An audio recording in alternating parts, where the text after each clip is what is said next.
Hey guys, how's it going? Michael Troy here. Today we're looking at the Grommets #1 from Rick Remender, Brian Posehn, Brett Parson, and Moreno Dinicio from Image Comics. #1 of 7. Second printing, I just realized that. I saw this at my LCS and just grabbed it because one of my good friends is a skater, and I don't know, I'm trying to get him into comic books, so I'm like luring him with skate comics.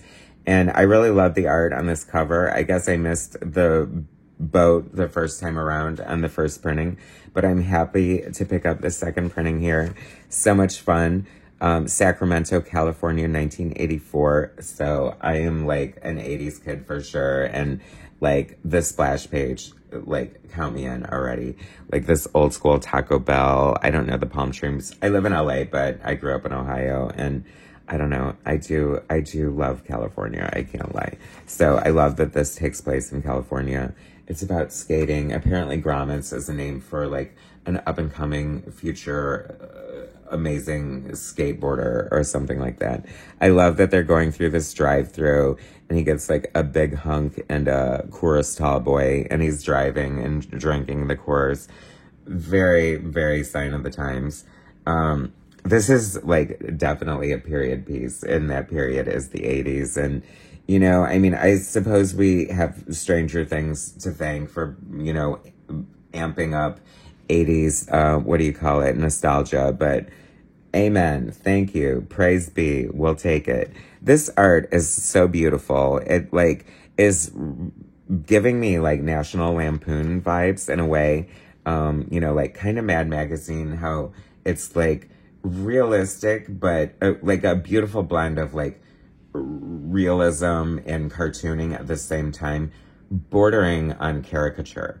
Grommets, great skate. I don't know, I love it. I've always like peripherally been into skating, or at least admired it. When I was in high school, I was like a total freak, like closeted, and everyone just assumed I was a skater. So I just took that label as opposed to the truth, and ran with it. So I was the skater who never skateboarded and didn't even own a skateboard. So that's kind of crazy. Anyway, so, but that explains like my affection, affiliation, or I don't know, whatever you want to call it. Anyway, this is just so fun. I love it. Like Fast Times at Ridgemont High. The establishing shots are amazing. Like, this art is so solid and good. I love every character's unique and distinctive. This is like such a good book. I cannot wait for issue 2. It is like just such a great fun story about, you know, kids in the 80s, skaters. This kid's new to the area from San Francisco, I think. So, of course, it's, you know, the universal new kid, the not fitting in, the struggle to make new friends. Although, you know, he's not like a complete outcast or dork.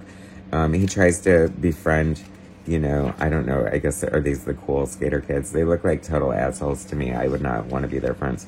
But anyway, he winds up befriending this kid. The humor is like nonstop next level. And I'm sure we have Brian Posehn to thank for that somewhat.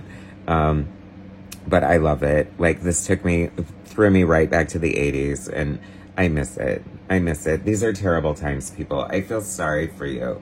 Like, if you're like Gen Z, like, ugh, like, oh my gosh, you don't even know what you missed. You don't even know what that is, probably. And you should. I don't know. It's just like, there will never be anything like the 80s ever again. And I know a lot of you probably are grateful for that, but trust, it was the time. The hilarious, humorous, I don't know, there's just fun stuff like peppered throughout this, but the overall story is good too. Another amazing establishing shot. Check that out, the skate park. I just love when, like, you know what I mean? It's not like a cosmic Kirby kind of thing, but it's still so epic in scope at the same time. I just adore it. Like, this is like really, really a fun comic book. Great double page spread here of the skate action. You know, now that I think of it, like, a skate comic is sounds like a bad concept because, you know, how can you make, you know, people riding skateboards look as exciting in a comic book as it does in real life. Like, that's how I feel about comic books that are like about car chases. Like, I don't know, somehow it loses something in the translation. That said, this is so well done, beautifully like conveyed here. It's just really well thought out, really well executed. I love it. I think it's a great series. I think it's funny how it's kind of normal and real and stuff, and then he's skating so intensely that he goes off into this like fever dream in a way, and then it does not end well for him, and he wipes out, and that's the, you know, the risk of skating, I suppose. That's why you would never see me on a skateboard, because I can barely walk on my feet, and this would be me like in 5 seconds. No lie. Anyway, love this. 1 of 7. Totally check it out. Oh my gosh. I'm glad that I picked this up on a whim. Thank you to my friend Jason for being a skater and giving me the inspiration to pick it up. Anyway, that is Gromit's #1. I definitely recommend y'all pick it up and check it out. It is such a fun book. Anyway, thanks for watching, you guys. Subscribe to my channel if you haven't already. Hit that like button, and I will bring you more soon.